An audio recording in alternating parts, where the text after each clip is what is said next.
बच्चे स्वस्थ हों, तंदुरुस्त हों, बहुत अच्छे मेधावी हों, उनके जीवन में इंटेलिजेंसी हमेशा रहे, IQ उनका बहुत अच्छा रहे, समाज का काम अच्छा करें, तो उसके लिए क्या करें?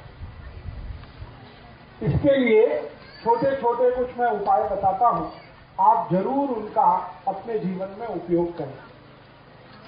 सबसे पहला उपाय है किसी भी आई को और किसी भी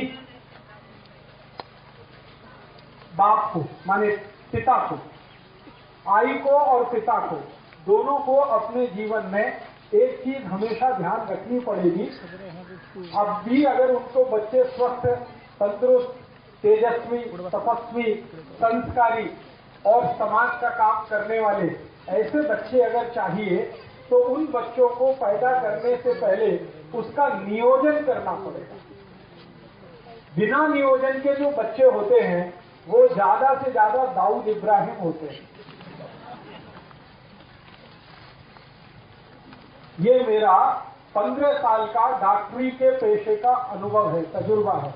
मेरे पास बहुत सारे मरीज आते हैं जिनको अपने बच्चों से त्रास है, और वो बच्चे इतने त्रासवादी हैं, आई वड़िल को पीटते, आई कुछ बोले उसको मारते हैं, वड़िल कुछ बोले उसको मारते हैं, आई वड़िल के कंट्रोल में नहीं रहते। जब उन बच्चों के बारे में मैं पूरी हिस्ट्री लेता हूं, तो अंत में जाके पता चलता है कि वो बिना नियोजन के उत्पन्न हुए, बाई एक्सीडेंट। हाँ, तो मेरा आप सभी को ये विनम्र निवेदन है कि जिनको अपने बच्चे तेजस्वी, तपस्वी, संस्कारी, समाजकर्मी, राष्ट्रवादी, धर्म के प्रति श्रद्धा रखने वाले, आई वड़िल की सेवा करने वाले ऐसे बच्चे अगर चाहिए, तो उसके लिए नियोजन करना पड़ेगा। बिना नियोजन के वो बच्चे नहीं होते। सबसे पहला फैसला आपको ये करना पड़ेगा। जैसे आप बहुत सारे काम के लिए नियोजन करते हैं, घर बांधने के लिए नियोजन करते हैं। कैसे करते हैं? एक एक पैसा बचाते हैं, जितनी पगार है उसमें से पैसा काट काट के, बचा बचा के घर बांधने का नियोजन हमारा होता है। ऐसे ही हम नौकरी के लिए बहुत सारे नियोजन करते हैं, तो ऐसा ही नियोजन आपको करना है। ठीक है? अब नियोजन क्या करना? नियोजन करना है, ये पहली बात ध्यान रखिए। बिना नियोजन के बच्चे होंगे तो मैंने आपको बताया वो संस्कारी हो नहीं सकते।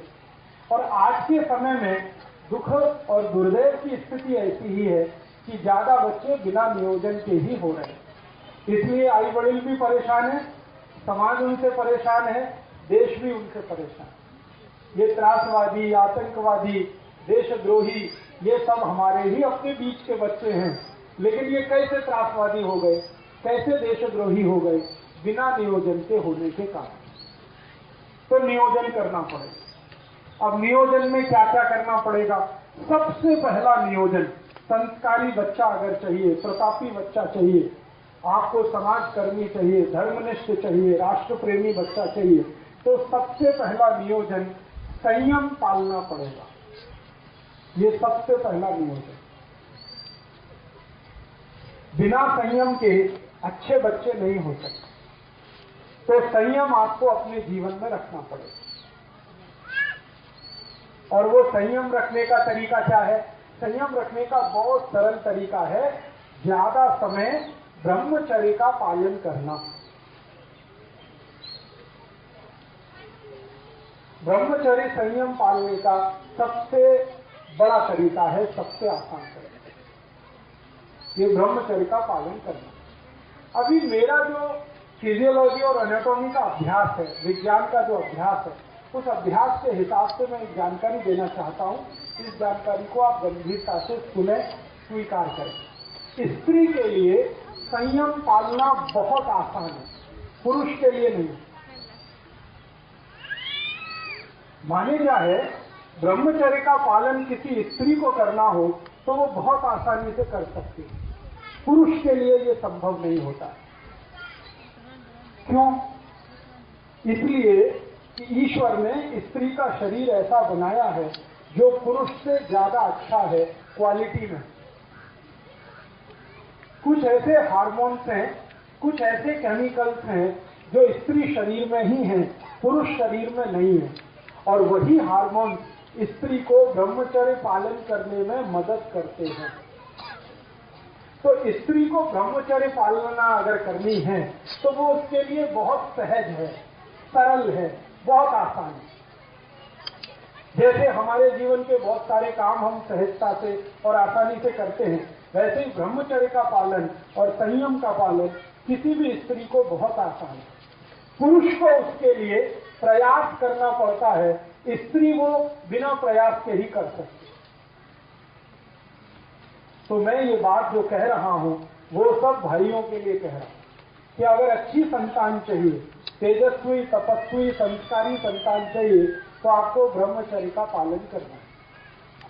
अब ब्रह्मचर्य का पालन करना है तो इसका मतलब क्या है? इसका मतलब सीधा सा ये है कि आप अपने जीवन का थोड़ा ऐसा नियोजन करो जिसमें ज्यादा आपको स्त्री के साथ संसर्ग ना करना पड़े। साल में 1 या 2 बार करें तो सबसे अच्छा, नहीं तो महीने में सिर्फ 1 बार। ऐसा आपको अपने जीवन में कुछ नियम बनाना पड़ेगा। इस नियम का पालन करने के लिए संकल्प चाहिए। संकल्प के लिए आपको एक औषधि की मदद लगेगी, तो वो आप याद रखिए, वो औषधि है आल्य का रस। आल्य, अदरक। तो अदरक का टुकड़ा अगर मुंह में रख के चूसते रहें तो ये हमारे संकल्प को मजबूत करने में बहुत मदद करता है। किसी भी तरह का संकल्प हो, ब्रह्मचर्य पालन का संकल्प हो, व्यसन मुक्ति का संकल्प हो, पैसे के पीछे नहीं भागने का संकल्प हो, अपने जीवन में साधारण तरीके से रहने का संकल्प हो, ये सभी संकल्पों में मदद करता है। तो हमें अच्छी संतान के लिए संयम का पालन ब्रह्मचर्य की मदद से करना है और कोशिश करनी है कि साल में 1 या 2 बार, नहीं तो महीने में ज्यादा से ज्यादा 1 बार, ये आपको करना है पुरुषों को। स्त्रियों के लिए ये सहज है, सरल है, क्योंकि भगवान ने उनको कुछ ज्यादा गुण दिए हैं, उनमें से एक गुण ये है। अब ये गुण होने का एक ही कारण है, मैंने बताया कि उनके शरीर में कुछ ऐसे हार्मोन्स हैं जो पुरुष के शरीर में नहीं है। अब उन हार्मोन्स का नाम लेके कॉम्प्लिकेशन नहीं करना चाहता, बस आपको समझाने के लिए। तो आपको बच्चों का नियोजन करना है और नियोजन इस तरीके से करना है। पहला कदम उस नियोजन का संकल्प करना ब्रह्मचर्य का। दूसरा, नियोजन का दूसरा भाग क्या? दूसरा भाग आपको नियमित रूप से अपने जीवन में चूने का इस्तेमाल करना। चूना मैंने बार बार आपको बोला है, ये दोनों को इस्तेमाल करना है, स्त्री को, पुरुष को। तरीका मैंने बता दिया है, दही में डाल के, ताक में मिला के, रस में मिला के, जैसे भी आपको लेना है, 1 ग्राम चूना। ये दूसरा हिस्सा। तीसरा, आपको खान पान का ध्यान रखना। खान पान का ध्यान कैसे रखना है? अगर आपको आपके जीवन में ऐसे बच्चे चाहिए जो छत्रपति शिवाजी महाराज जैसे हों, राणा प्रताप जैसे हों, तो खान पान का बहुत आवश्यक ध्यान रखना पड़ेगा। वो ध्यान कैसा रखना पड़ेगा? आपका भोजन सात्विक होना। सात्विक भोजन होने का माने मांस नहीं खा सकते, मदिरा नहीं पी सकते, अंडा नहीं खा सकते, किसी भी तरह का मांस नहीं खा सकते, कोई भी मांस नहीं चलेगा। तो सात्विक भोजन का माने निरामिष भोजन, सात्विक भोजन का माने शाकाहारी भोजन, सात्विक भोजन का माने बगैर अंडे का भोजन। ये सात्विक भोजन का आपको अपने जीवन में पालन करना ही पड़ेगा, बिना उसके आपके बच्चे तेजस्वी तपस्वी नहीं होने वाले। तो भोजन करते समय ये ध्यान रखें, मांसाहार का सेवन ना करें, तो शाकाहारी जीवन ज्यादा हो। शाकाहारी जीवन में कुछ चीजों का उपयोग भरपूर करना है, जैसे गाय का दूध, गाय के दूध का दही, दही की ताक, ताक में से निकाली हुई लोनी, लोनी से निकाला हुआ घी, ये ज्यादा उपयोग करना। और जैसे लोनी है ना, लोनी और उसके साथ खड़ी शक्कर, ये नियमित रूप से खाना, दोनों को खाना, पति को भी पत्नी को भी। लोनी, खड़ी शक्कर नियमित रूप से। सूप ना भी खाएं तो चलेगा, लेकिन लोनी और खड़ी शक्कर नियमित रूप से लें। लोनी जो है ना, मक्खन नहीं है, मक्खन अलग है, लोनी अलग है, समझते हैं ना? वो दही में वो चलाते हैं, मराठी में क्या कहते हैं उसको, मथानी, रई। तो रवि चला के जो निकलेगा वो लोनी।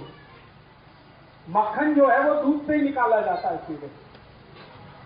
तो लोनी खानी है, मक्खन नहीं। तो लोनी और थोड़ा सा खड़ी शक्कर नियमित रूप से दोनों पति पत्नी उपयोग करें। कितना लें, मात्रा कितनी हो?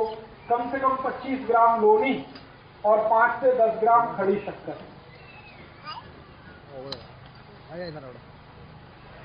और इसके अलावा जो नियमित रूप से आपको भोजन में लेना है, तिल आपको नियमित भोजन में खाना है। तिल,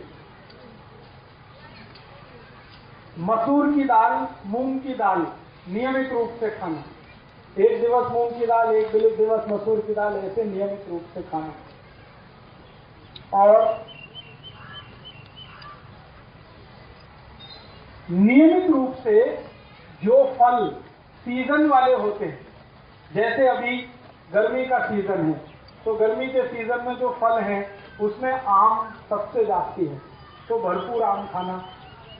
थोड़े दिन में सीजन बदलेगा तो फल भी बदलेंगे, तो सीजन वाले जो फल हैं वो भरपूर खाना। जैसे संतरा आएगा, मौसमी आएगी, द्राक्ष आएगा, सीजन के हिसाब से। तो अभी आम है, आम के बाद कुछ, फिर उसके बाद कुछ, उसके बाद कुछ। तो ये सीजन वाले फल भरपूर खाना है। और फल कभी भी भोजन के साथ नहीं खाना है, अकेले खाना है। केला हो, दूसरे फल हो, वो भोजन के साथ नहीं, अलग से खाना। जैसे भोजन किया उसके 2 तास बाद या 2 तास पहले फल खाना, या तो फल सुबह सुबह नाश्ते में भरपेट खाना, वो सबसे अच्छा। और एक चीज नियमित रूप से करनी पड़ेगी कि थोड़ा शरीर श्रम नियमित रूप से हो, पति का भी पत्नी का भी। पति का शरीर श्रम क्या होना और पत्नी का क्या होना, इसके लिए 2 अलग अलग विभाजन हैं हमारे शास्त्रों में। पत्नी के लिए शरीर श्रम ऐसा होना जिसमें पेट का हिस्सा, जिसको गर्भाशय कहते हैं, उसमें बार बार मूवमेंट आए, ऐसा श्रम हमें होना पत्नी के लिए, स्त्री के लिए। तो वो क्या करना है, जैसे वो चटनी बनाते हैं ना, चटनी, तो चटनी अगर मिक्सी में बनाएंगे तो शरीर का श्रम नहीं है, लेकिन हाथ से बनाएंगे तो शरीर का श्रम है।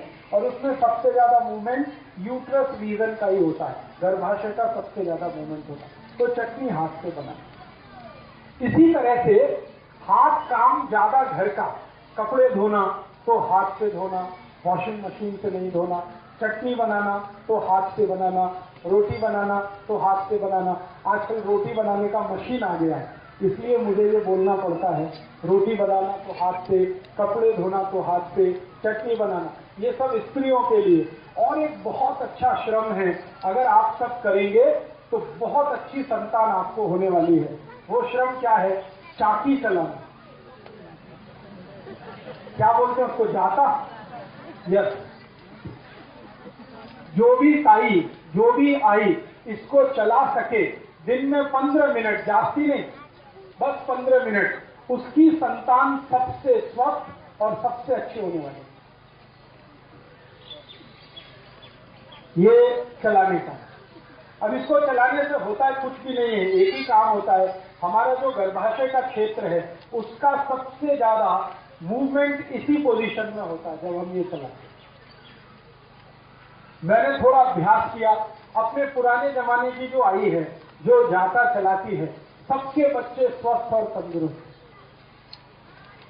मेरी आई मेरे बारे में बताती है, मेरा और मेरा एक छोटा भाऊ है, हम दोनों का जन्म मेरी आई ने 8 महीने लगातार जाता चला है। हमारे घर में एक परंपरा है कि जो आटा होता है वो ताजा खाना, तो जाते से ही संभव है, वो बाहर से पिसा के नहीं लाना। तो वो परंपरा के कारण मैं, मेरे भाऊ का दोनों का जन्म हुआ है और मैं जब से जन्म हुआ बीमार नहीं पड़ता, मेरा भाऊ भी बीमार आसानी से नहीं पड़ता। मेरे घर में मेरी आई को बहुत बार मैंने पूछा, तब उसने ये बताया कि जाता का परिणाम है। मेरा जन्म नॉर्मल डिलीवरी से हुआ, मेरे भाऊ का भी जन्म नॉर्मल डिलीवरी से हुआ, घर में हुआ। मेरी अज्जी ने हम दोनों का जन्म कराया, डॉक्टर को नहीं बुलाया। मेरी अज्जी पढ़ी लिखी नहीं थी, दोनों का जन्म उसने आसानी से करा दिया। वो एक ही कारण, जाता।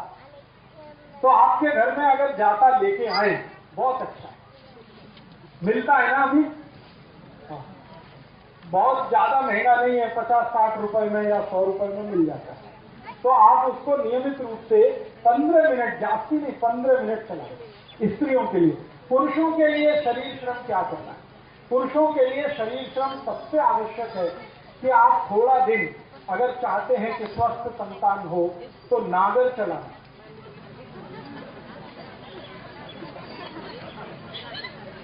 नागर चलाएं। अभी नागर चलाना उनके लिए तो आसान है जिनके पास खेती है और बैल है। जिनके पास खेती नहीं है उनके लिए थोड़ा मुश्किल है। तो उनको क्या करना पड़ेगा? नौकरी करते हैं बैंक में, बीमा कंपनी में, अभी तो हम नागर नहीं चला सकते, तो उसके बराबर का एक दूसरा श्रम है, उसी के जैसा श्रम है, सीढ़ियां चढ़ना और उतरना। अगर कर सकते हैं तो बहुत अच्छा है, नहीं कर सकते तो तीसरा और आखिरी श्रम है जास्ती पैदल चलना।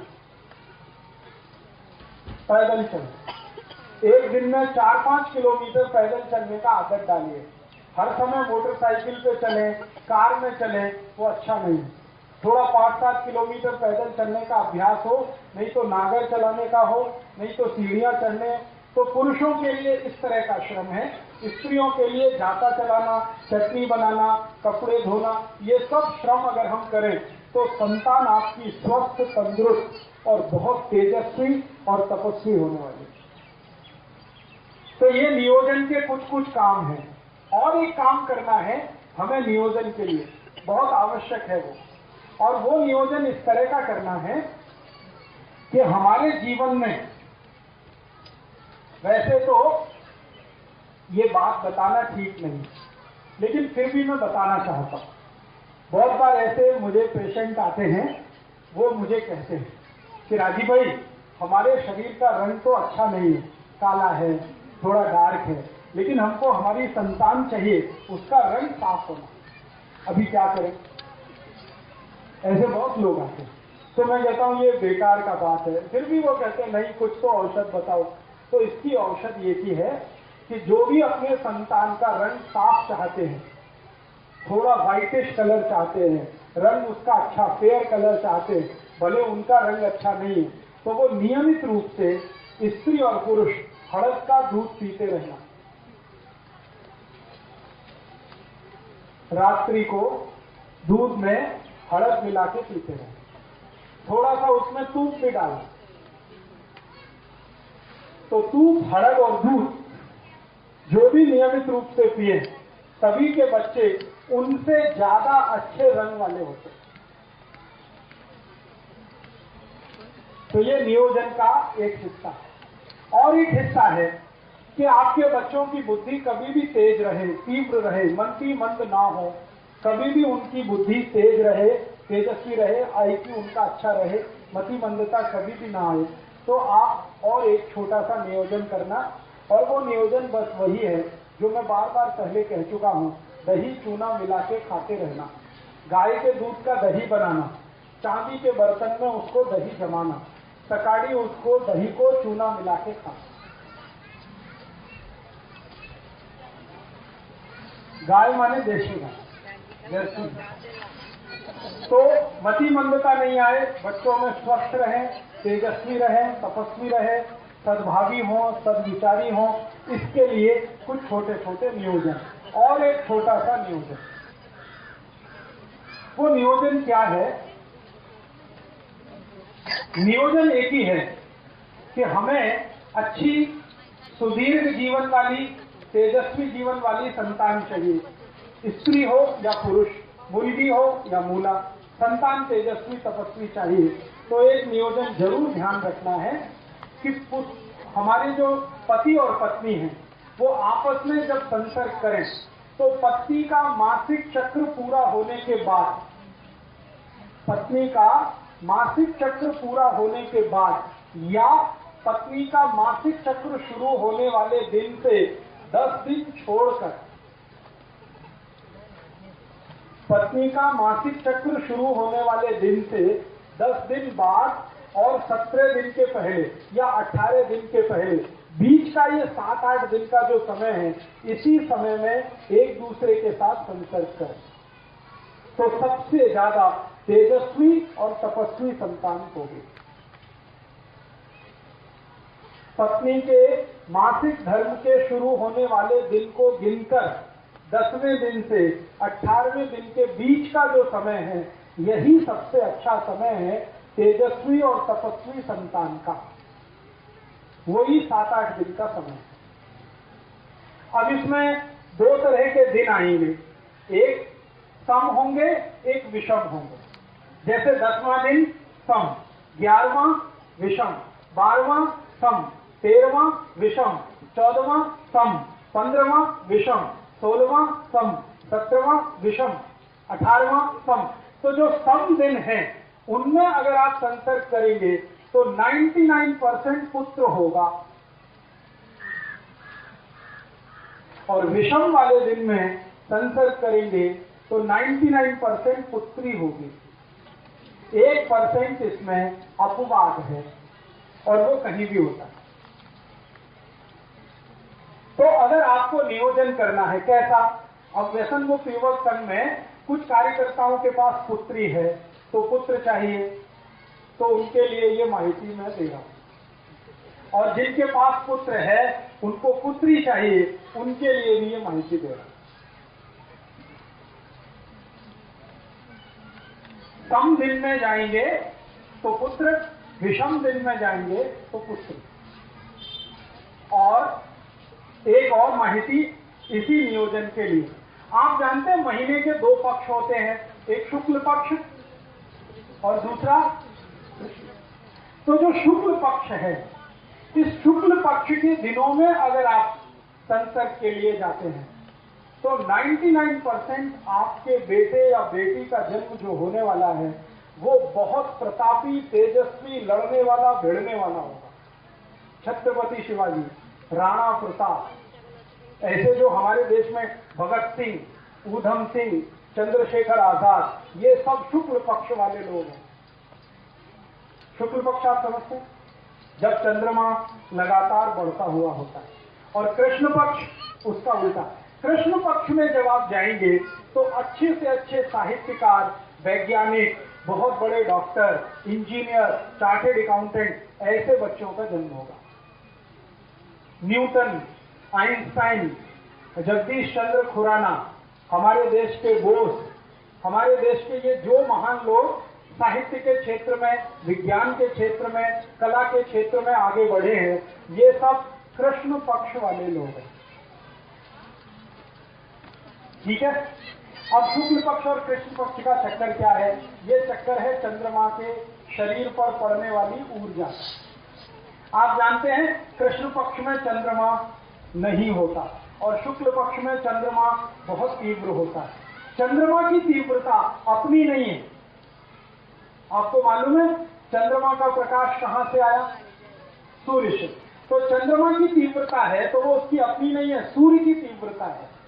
तो आप समझ लीजिए शुक्ल पक्ष में सूर्य की तीव्रता है, तो उस दिन में जो संतान आएगी वो सूर्य जैसी ही होने वाली है। सूर्य कैसा है? जला के सबको राख कर दे, ऐसा। तो राणा प्रताप, छत्रपति शिवाजी, संभाजी महाराज, ये सब ऐसे ही लोग हैं जो शुक्ल पक्ष वाले। और आपको चंद्र पक्ष में, चंद्र पक्ष माने सूर्य का प्रकाश नहीं है, चंद्रमा का प्रकाश है, तो उस समय के नियोजन में जो संतान होगी वो दिमाग वाली होगी, शरीर वाली नहीं, जिसका ब्रेन बहुत चलेगा, इंटेलिजेंसी उसकी कंप्यूटर से जैसी, उससे भी ज्यादा तेज होगी। दुनिया में सारे दिमाग के काम करने वाले लोग चंद्र पक्ष के पैदा हुए, और शरीर से लड़ भिड़कर साम्राज्य स्थापित करने वाले लोग शुक्ल पक्ष के पैदा हुए। तो नियोजन आपको करना है, माहिती मैं दे रहा हूं। तो आप तय करिए आपके जीवन में क्या चाहिए। अब एक संतान आपके पास है, मान लो शुक्ल पक्ष वाली, तो एक चंद्र पक्ष वाली जरूर करना, क्योंकि दुनिया में दोनों की जरूरत है। खाली लड़ने भिड़ने वाला ही नहीं चाहिए, विज्ञान की खोज करने वाला भी चाहिए, क्योंकि दोनों से जीवन चलता है। शत्रु से रक्षा करने के लिए है और देश को आगे बढ़ाने के लिए भी है। तो एक संतान शुक्ल पक्ष की, एक चंद्र पक्ष की, ऐसा नियोजन करिए। एक संतान सम तारीख वाली, दूसरी विषम तारीख वाली, ऐसा नियोजन करिए। और बाकी के शुरू के नियम जितने मैंने बताए हैं वो सबको एक साथ पालन करना, ठीक है। इसके आगे और भी बहुत सारे नियम हैं, लेकिन वो इतने बारीक हैं कि मैं बताऊंगा आपके दिमाग में जाएंगे नहीं। अभी जितना बताया है इतने पर आप प्रयास शुरू करें। उसके बाद बारीक नियम अगर जानना है तो एक पुस्तक मैंने लिखी है, भागवत जी के सूत्र पर 3 पुस्तकें मैंने लिखी हैं। स्वदेशी चिकित्सा, भागवत, अष्टांग हृदय के आधार पर भाग 1, 2, 3 बारीक बातें हैं, उनसे पढ़ सकते हैं। मोटी जितनी बात है वो मैंने आपको बताई। तो ठीक है, मैंने कुछ माहिती दी है, आपके समझ में आई है कुछ, तो बहुत अच्छा है। अगर आप ये समझ पाएंगे तो बहुत अच्छा है। एक बात को मैं फिर रिपीट करता हूं, इसको हमेशा याद रखिएगा कि आपकी संतान अच्छी हो, तेजस्वी हो, तपस्वी हो, तो खान पान में जितने नियम बताए हैं एक बराबर याद रखना। लोनी और खड़ी शक्कर ये रोज खाना। लोनी आप समझते ही हैं, खड़ी शक्कर आपको माहिती है। लोनी और खड़ी शक्कर रोज खाना, दोनों को खाना, पति को भी पत्नी को भी। जी जी, मतिमंद और हैंडीकैप जो बच्चे होते हैं वो कहां से आते हैं? ज्यादातर मतिमंद और हैंडीकैप जो बच्चे होते हैं वो उन पति पत्नी के हैं, उन आई बड़ी के हैं जिनके दोनों के शरीर में कैल्शियम बहुत बहुत कम है। उनके बच्चे मतिमंद होने ही वाले हैं, उनके बच्चे हैंडीकैप्ड होने ही वाले हैं। पति के शरीर में कैल्शियम कम हो, पत्नी के शरीर में कैल्शियम कम हो, जरूर बच्चे ऐसे होंगे जो मतिमंद होंगे और शरीर से विकलांग होंगे। तो ध्यान रखिए इसका, कैल्शियम कम ना हो शरीर में। तो आप बोलेंगे क्या इसका टेस्ट होता है? हाँ, कैल्शियम का टेस्ट होता है। आपकी बोन टेस्ट करा के आप कैल्शियम की मात्रा पता लगा सकते हैं। बाजार में जो पैथोलॉजी के डॉक्टर हैं वो कैल्शियम टेस्ट करते हैं, आप चाहें तो टेस्ट करा सकते हैं। ज्यादा खर्चा नहीं है, 50 या 60 रुपए के खर्चे में या बहुत अधिक 100 रुपए के खर्चे में कैल्शियम टेस्ट हो जाता है।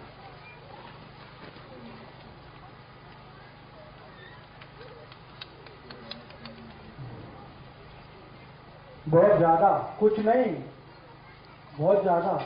महाराष्ट्र में कोंकण अकेला एक बेल्ट है जहां के बहुत तीव्र बुद्धि के बच्चे होते हैं। उसका कारण है, और कोंकण बेल्ट के सभी बच्चों की आंखें दुनिया में सबसे सुंदर है। किसी की इतनी सुंदर आंखें नहीं है जो कोंकण पट्टी के बच्चों की आंखें हैं। उसका कारण मैं बताता हूँ।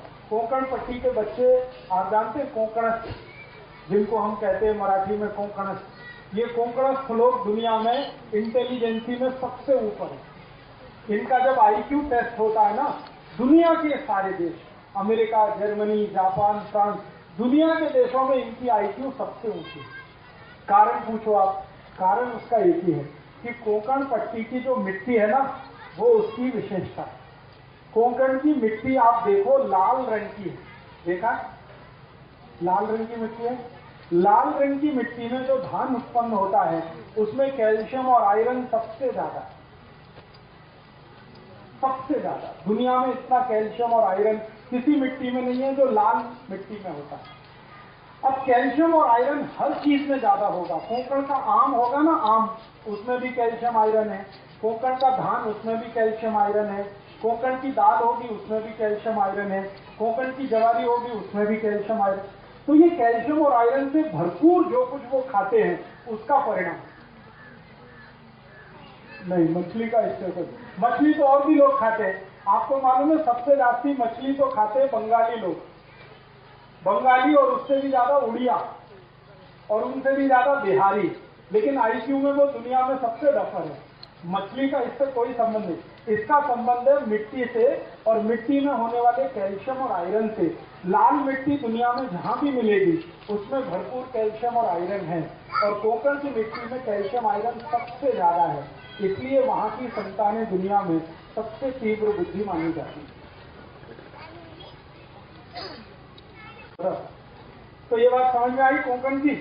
तो आप कहेंगे हम भी कोंकण में रहिए, लेकिन आप में परिवर्तन आएगा 2 जनरेशन के बाद, अभी तुरंत नहीं आएगा।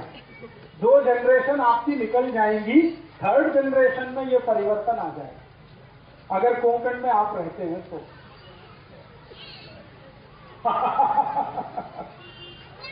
हाँ, अब आप देखिए, इनका तो सवाल और भी अच्छा है कि कोंकण में हम नहीं रह सकते, कोंकण को अपने घर में ला सकते हैं।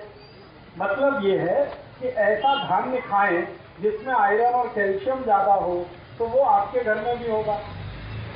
तो ऐसा धान्य खाइए जिसमें कैल्शियम और आयरन ज्यादा हो। अब कैल्शियम और आयरन का धान्य ज्यादा होगा तभी संभव है कि जो धान्य को उत्पन्न करने में यूरिया डीएपी ना डाला गया हो, तभी वो संभव है। तो बिना यूरिया बिना डीएपी का धान्य पैदा करिए 3 बरस तक, 4थे बरस से आप खाना शुरू करिए तो आप में कोंकण आ जाएगा। पूरा तो नहीं आएगा लेकिन थोड़ा तो आएगा, थोड़े बेहतर तो आप होंगे, और आपकी संतानें आपसे बेहतर हैं। ठीक है। अभी एक सवाल मुझे पूछा गया, हम जब विवाह करते हैं ना, तो विवाह करते समय कुछ मिलान किया जाता है, नाड़ी का मिलान करते हैं, गोत्र का मिलान करते हैं। आप जानते क्यों करते हैं? नहीं मालूम? कोई लोग तो कहते हैं कि ये बुआबाजी है, कुछ लोग ऐसा कहते हैं कि नाड़ी का मिलान करना, गोत्र का मिलान करना ये बकवास है, इसका कोई फर्क नहीं पड़ता। लेकिन इसका फर्क बहुत गहरा है, ये साइंटिफिक बात है। बात ऐसी है कि हम जब गोत्र और नाड़ी का मिलान करते हैं तो इस बात को ध्यान करते हैं कि डीएनए एक ही ना हो, ऐसे स्त्री पुरुष की शादी ना हो। एक ही डीएनए ग्रुप वालों की शादियां अगर हो गई तो जिंदगी भर संतान का त्रास रहेगा।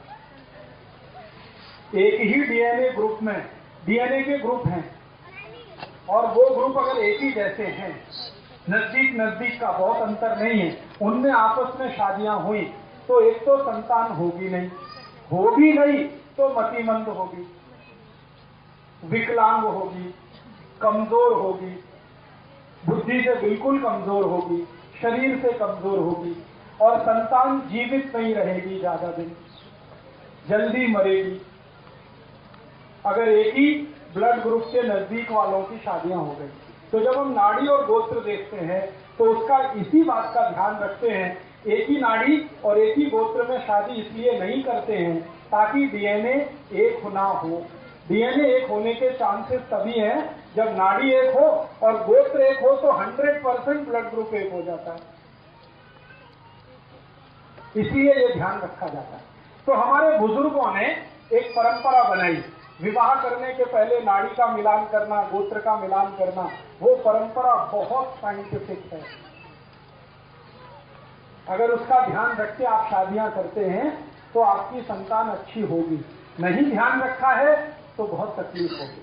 अब आजकल हमारे देश में क्या हुआ है, प्रेम विवाह बहुत होने लगे, लव मैरिजेज होने लगे, उसमें ये कोई ध्यान रखता नहीं, ना नाड़ी का ना गोत्र का, और सब लोगों को ये त्रास है। वो आते हैं मेरे पास, ज्यादातर प्रेम विवाह वाले, एक संतान नहीं हो रही है, 10-10 साल से परेशान। फिर मैं कहता हूं जरा ब्लड चेक करो, तो ब्लड चेक करते हैं तो पता चला एक ही दोनों का ब्लड ग्रुप है, तो हो ही नहीं सकती संतान, कितनी भी कोशिश करो। तब मैं उनको कहता कि आपको संतान का सुख नहीं है। तो कहते हमने क्या पाप किया था? तो मैंने कहा आपने पाप एक ही किया था, प्रेम विवाह किया था, यही पाप आपने किया। अगर नाड़ी गोत्र का ध्यान रख के करते तो ये नहीं होता। माने इसका क्या है? माने इसका सीधे से ये है कि अगर हम प्रेम विवाह भी करते हैं तो इस बात का ध्यान रखें। अगर इस बात का ध्यान आप नहीं रखते तो आपको भविष्य में बहुत तकलीफें आएंगी। तब प्रेम तो छूट जाएगा, विवाह जो है घिसटता हुआ जाएगा। ये जो प्रेम है ना, ये ज्यादा दिन टिकता विकता नहीं है, क्योंकि ये आवेग जैसा होता है, ये इम्पल्स है।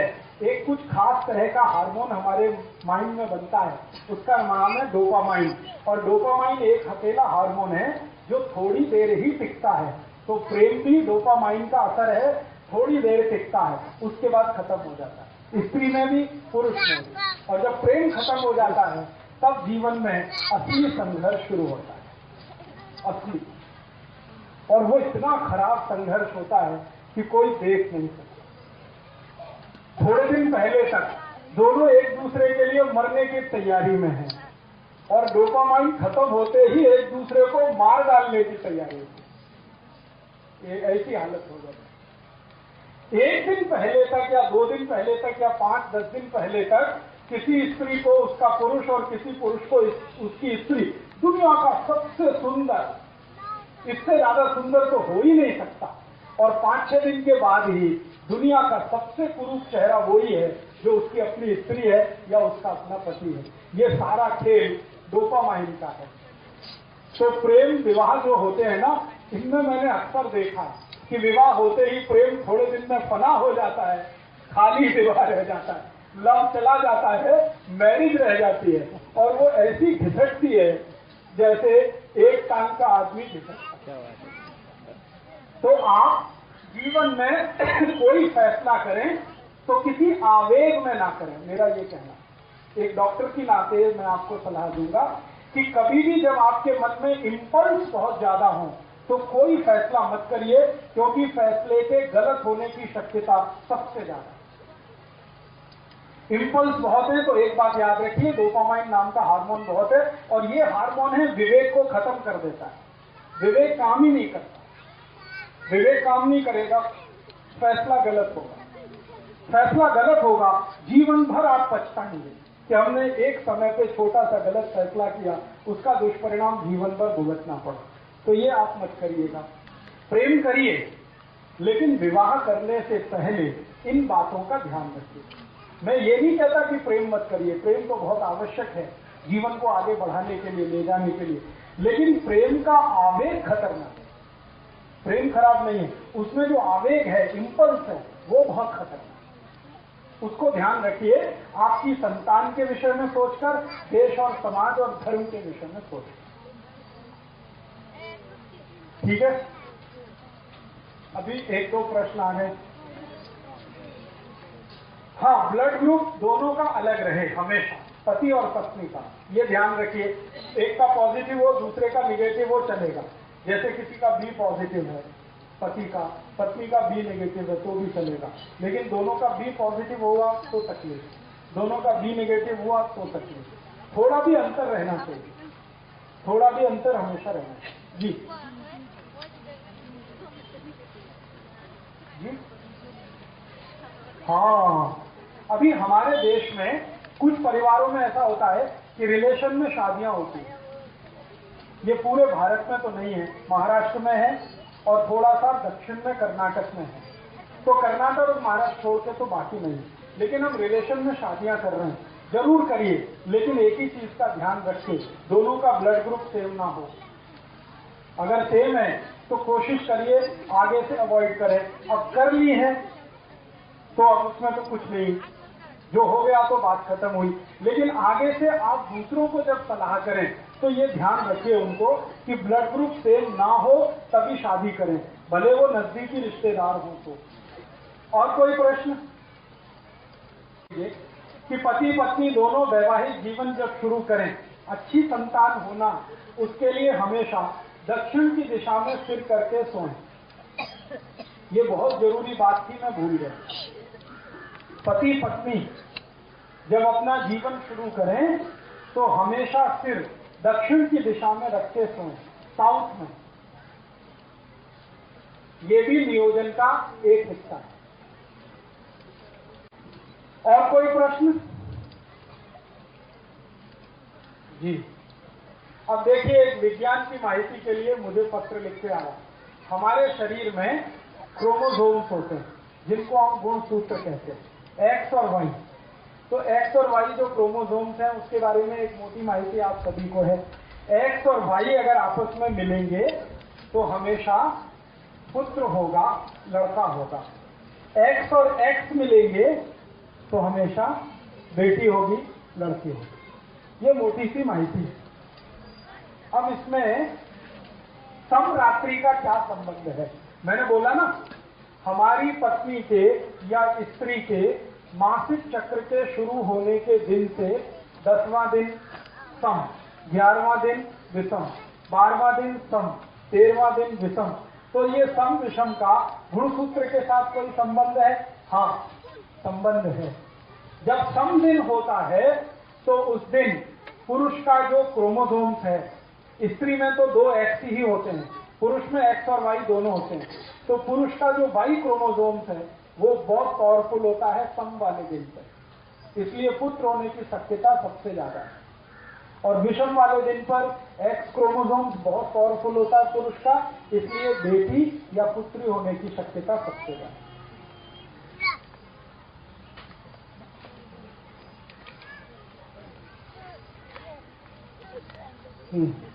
अब देखिए, एक बहुत अच्छा सवाल है, वो सबके लिए मैं बोलना चाहता हूं। स्त्रियों को जब मासिक पारी आती है ना, तो घर के जो पुराने बुजुर्ग हैं वो बहुत सारे कड़क नियम पालन करवाते हैं।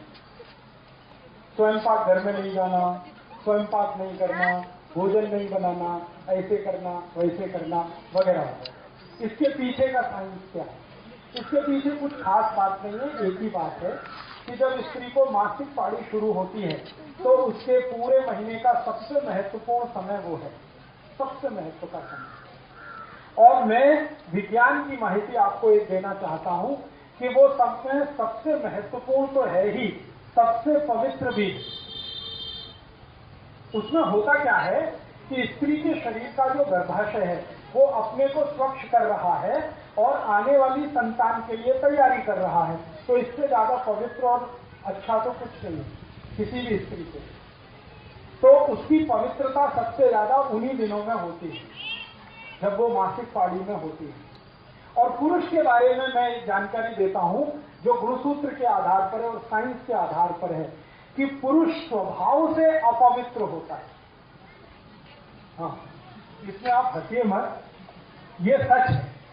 पुरुष जो है स्वभाव से, चरित्र से, बाई नेचर, बाई कैरेक्टर अपवित्र होता है। इम्प्योर जिसको कहते हैं, उसमें पवित्रता ज्यादा नहीं है।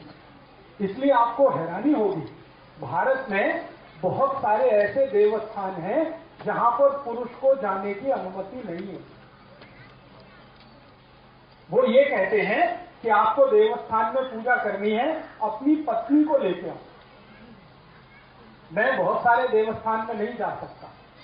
हाँ, मेरे साथ ये दुर्घटना हो चुकी है। केरल में, तमिलनाडु में, आंध्र में ऐसे बहुत मंदिर हैं। मैं अंदर गया गर्भगृह में पूजा, उसने रोक दिया। पहले तो रोक दिया ये वस्त्र उतारो, तो मैंने कहा ठीक है उतारता हूं। फिर धोती पहनो, धोती माने लुंगी पहनो, मैं वो भी पहन लिया। फिर उसने पूछा आपका विवाह हुआ? मैंने कहा नहीं हुआ, तो आप अंदर नहीं जा सकते। हाँ, मैं पूछा भाई क्यों नहीं जा सकता? उसने कहा आप पवित्र नहीं। हाँ, तो पहली बार मेरे जीवन में मैंने सोचना शुरू किया कि मैं पवित्र नहीं हूं। तो बाद में मैं वहां से लौट आया तो मेरे जो बहुत सीनियर गुरु हैं जिन्होंने मुझे चिकित्सा और ये सब सिखाया, क्योंकि मैं तो टेक्नोलॉजी का आदमी हूं, इंजीनियरिंग फील्ड का, लेकिन चिकित्सा मैंने सीखी। तो जिन गुरुओं ने मुझे सिखाया, मैंने उनके सामने ये प्रश्न किया कि मंदिर का पुजारी कहता है मैं पवित्र नहीं हूं। पवित्र तब होता हूं जब मेरा विवाह होता है, पत्नी साथ होती है। तो मेरे जो सबसे बड़े गुरु थे उन्होंने कहा कि पवित्रता स्त्री में ही होती है, पुरुष में नहीं होती। और उसका कारण ये है कि हर महीने उसका शरीर अपने पुराने कचरे को निकालकर नया धारण करता है। पुरुष में ये नहीं होता। इसलिए मासिक पाड़ी के दिनों का जो समय है वो सबसे पवित्र है। इसलिए कहा यह गया है कि इस पवित्र समय को फालतू के काम में बर्बाद नहीं करना। फालतू का काम क्या? स्वयं पाक करना रोज होता ही है। वो तो फालतू का काम क्या? झाड़ू लगाना, पोछा लगाना, ये तो रोज चलता ही है। उन 4-5 दिनों में ज्यादा से ज्यादा क्या करना? ऐसा काम करना जो पवित्र ही है। जैसे ईश्वर का ध्यान करना, भजन करना, मन में थोड़ा सा संवाद करना अपने से, ईश्वर से। इसके लिए थोड़े फालतू कामों से समय को रखना बाहर। इसके लिए ये कहा गया कि दिन के जो सामान्य काम हैं वो उन 4-5 दिनों में नहीं करना। अब हुआ क्या? हमारे घर वालों ने इसका इंटरप्रिटेशन उल्टा कर दिया। इसका इंटरप्रिटेशन क्या कर दिया? ये खराब है, ये पवित्र है, वहां कोने में बैठ जाओ, किसी को छूना नहीं, किसी को ये करना नहीं। ये फालतू बातें हमारे घर में घुस गई क्योंकि हमने विज्ञान को छोड़ दिया, खाली परंपरा को ले लिया। तो मेरा आपको ये कहना है कि मासिक पाड़ी के जो भी 4-5 दिन हैं वो सबसे महत्व के दिन हैं, सबसे पवित्र दिन हैं। उनमें सबसे अच्छा काम करना चाहिए। तो जो काम आपके नॉर्मल रूटीन में नहीं हो रहा है वो उन दिनों में आप करिए।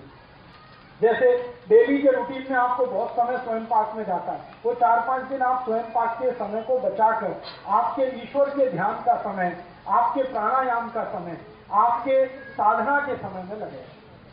इसके लिए वो समय थोड़ा खाली रखिए। और पुरुष को कहा गया है कि वो परेशान न करे अपनी पत्नी को और स्त्री को उतने दिनों में, क्योंकि मैंने कहा ना, संयम स्त्री ही पालती है, पुरुष के बस की बात नहीं है।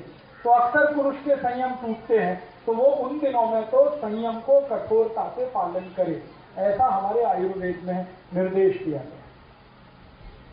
तो मासिक पाड़ी के समय पीना नहीं, पिरोना नहीं, ये काम नहीं करना, ये काम नहीं करना, इसके पीछे का अर्थ एक ही है कि आपका ये समय बचाकर थोड़ा ध्यान, थोड़ा प्राणायाम, थोड़ी समाधि की स्थिति में रहना। 4-5 बोल सकते हैं धीमे स्वर में। धीमे स्वर में माने मध्यम स्वर में। एक तो ओंकार हम करते हैं तीव्र स्वर में, वो मासिक पाड़ी के बाद के दिनों में करिए जब पाड़ी पूरी हो जाए।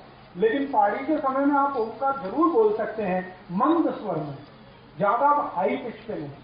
ज्यादा हाई पिच पे कुछ भी नहीं करना, सब कुछ मंद स्वर में करना, क्योंकि उस समय शरीर की ऊर्जा बहुत तीव्र होती है, अग्नि बहुत तीव्र होती है, और ओंकार बोलने से भी अग्नि और तीव्र होती है। तो ओंकार मध्यम स्वर में बोलना। नहीं तो उस समय सबसे अच्छा शीतलीकरण प्राणायाम, शीतलीकरण समझते हैं, जीभ को बाहर निकाल के गोल कर, ये सबसे अच्छा है। शरीर को त्रास देने वाला कोई आसन ना करें। एक आसन उस समय जरूर करें, उसका नाम है मकर आसन। मकर आसन समझते हैं? पेट के बल लेटना और हाथ को ऐसे करके, और आपका ये चिन पोर्शन है, ये हाथ पे रख के पांव दोनों ऐसे ऐसे लेटना, ये सबसे अच्छा आसन है मकर आसन। फिर शीतलीकरण, फिर अनुलोम विलोम, ये प्राणायाम आपके लिए बहुत ही अच्छा।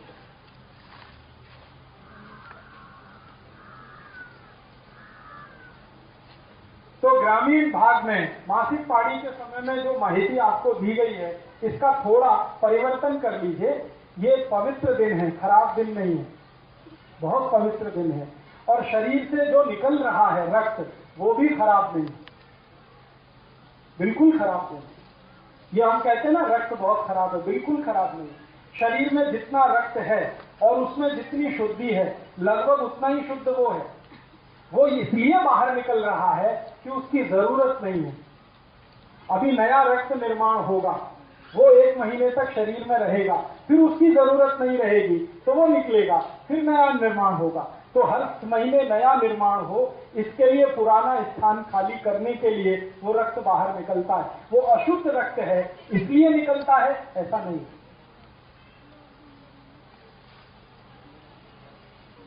हाँ, पूजा आप करें वैयक्तिक। एक तो पूजा होती है सामूहिक और सार्वजनिक, जो परिवार के साथ करते हैं। लेकिन शास्त्रों में यह कहा गया है कि स्त्रियों को उन दिनों में वैयक्तिक पूजा ज्यादा करनी, वैश्विक पूजा माने अपने लिए ध्यान, अपने लिए प्राणायाम, अपने लिए योगासन, अपने लिए वो सब साधना की स्थिति। परिवार के लिए तो बाकी 25 दिन है ही, वो तो मरना घटना है ही। ये 5 दिन तो उसके अपने हैं, इसके लिए वो उसको कहा गया।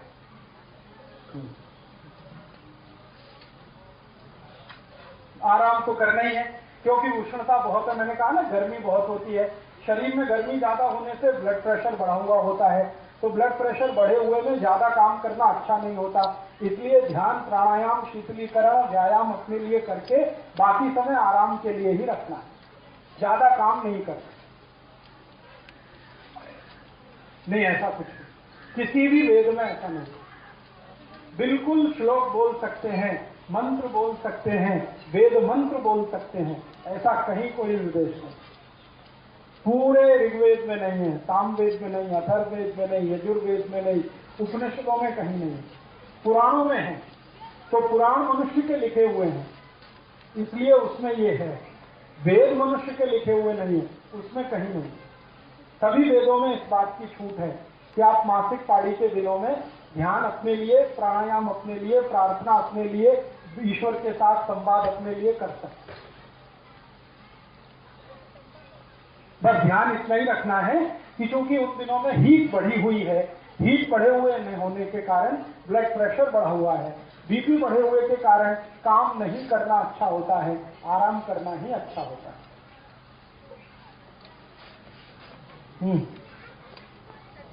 हाँ, इतनी बात समझ में आई जी?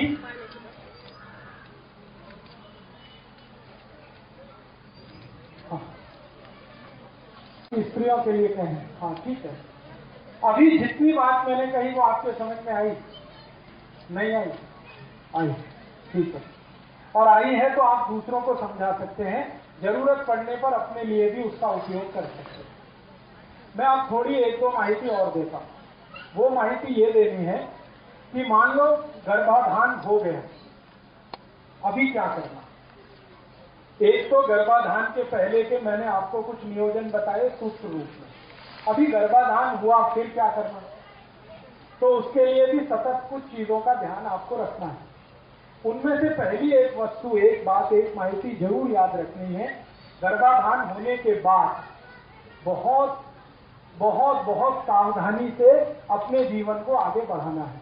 आपकी एक छोटी सी असावधानी जीवन भर की आपकी जो मेहनत है उसको बेकार कर सकती है। इसलिए गर्भाधान होने के बाद बराबर ध्यान रखना है एक बात का, वो ये कि आपका भोजन, आपका जीवन अच्छा होते ही जाना चाहिए। गर्भाधान के पहले तो अच्छा है ही, होने के बाद तो और भी अच्छा होना। तो अच्छा होने से मतलब क्या है? दूध, ताक, दही, लोनी, सूप, ये भरपूर खाना है। बिल्कुल चिंता मत करिए। उसके बाद पतला होने का भी बता दूंगा मैं। गर्भाधान होने के पहले का जो नियोजन मैंने बताया, बाद का भी उतना ही जरूरी है।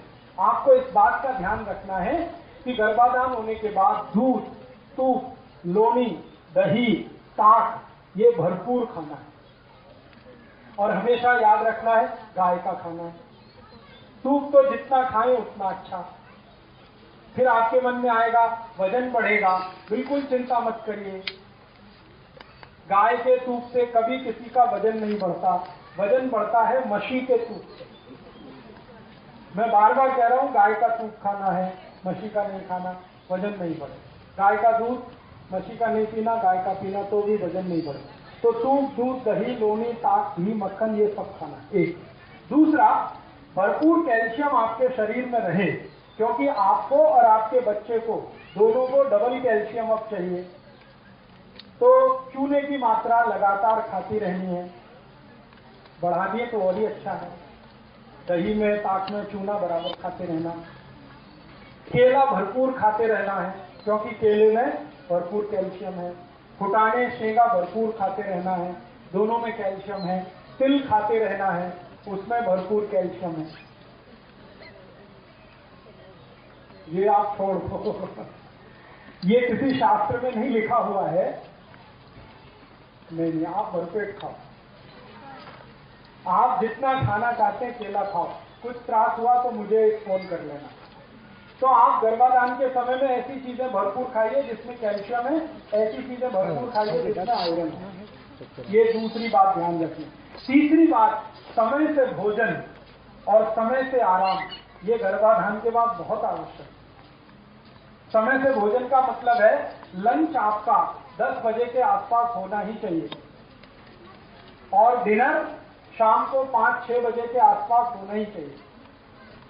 लंच 10 बजे, डिनर शाम के 5-6 बजे। हाँ, बीच में अगर भूख लगे तो जूस पीना, फल खाना, फुटाने खाना, शेंगा खाना, गुड़ खाना, तिल पट्टी खाना, गुड़ पट्टी खाना बीच में। और सुबह शाम भोजन भरते 9-10 बजे सुबह, 5-6 बजे शाम को। एक भोजन से दूसरे के बीच 8 तास का अंतर गर्भवती आई के लिए।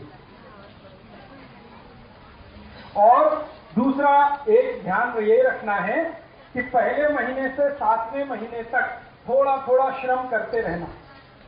श्रम मैंने बताया, जाता चलाना एक है, सिलबट्टे पे चटनी करना एक है, कपड़े धोना एक है, झाड़ू पोछा करना एक है। ये काम अपने हाथों से ही करें तो अच्छा है, मशीन से ना करें। क्योंकि जितना आप कर लेंगे उतना डिलीवरी टाइम में आपको असुकून रहेगा, पेन कम होगा, तकलीफ कम होगी, त्रास कम होगा। ये एक ध्यान रखना है। और एक आखिरी ध्यान इस बात का रखना है कि पूरे पहले महीने से 8वें 9वें महीने तक, 9 महीने 9 दिवस 9 घंटे, एग्जैक्ट टाइम ये है, 9 महीने 9 दिवस 9 घंटे, ये गर्भाशय के पूरे होने का समय है। इतने दिन तक आई को, पत्नी को कुछ मानसिक त्रास नहीं होना, कैसा भी,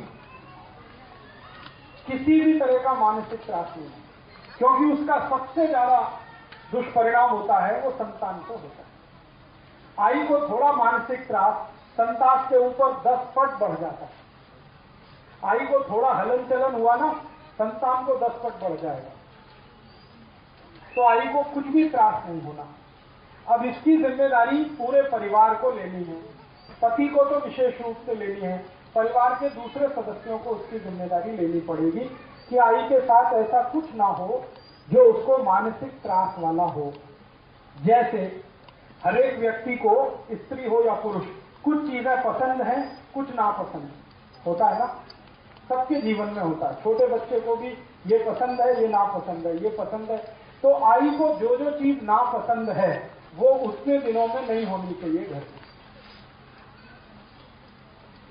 अब उसकी एक सूची बना लो, ये चीज नापसंद है तो ना हो, क्योंकि नापसंद वाली चीज होगी तो मानसिक त्रास होगा और उसका दुष्परिणाम आई को जितना होगा उससे ज्यादा बच्चे को होगा।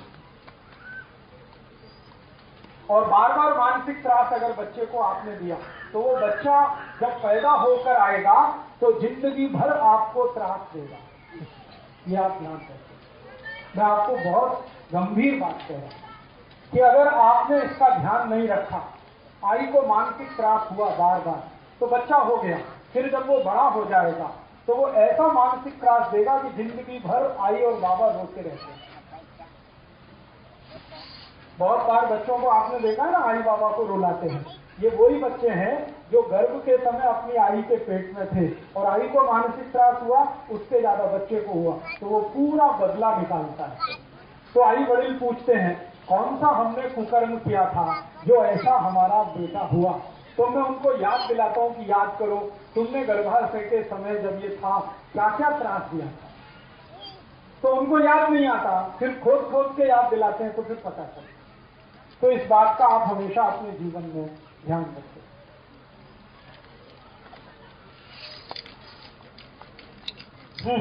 ग्रहण का असर होता है, सभी ग्रहण का, सूर्य ग्रहण हो रहा है, चंद्र ग्रहण, शरीर पर असर है तो बच्चे पे भी असर है। इससे तो हमेशा आप बचने की कोशिश करें।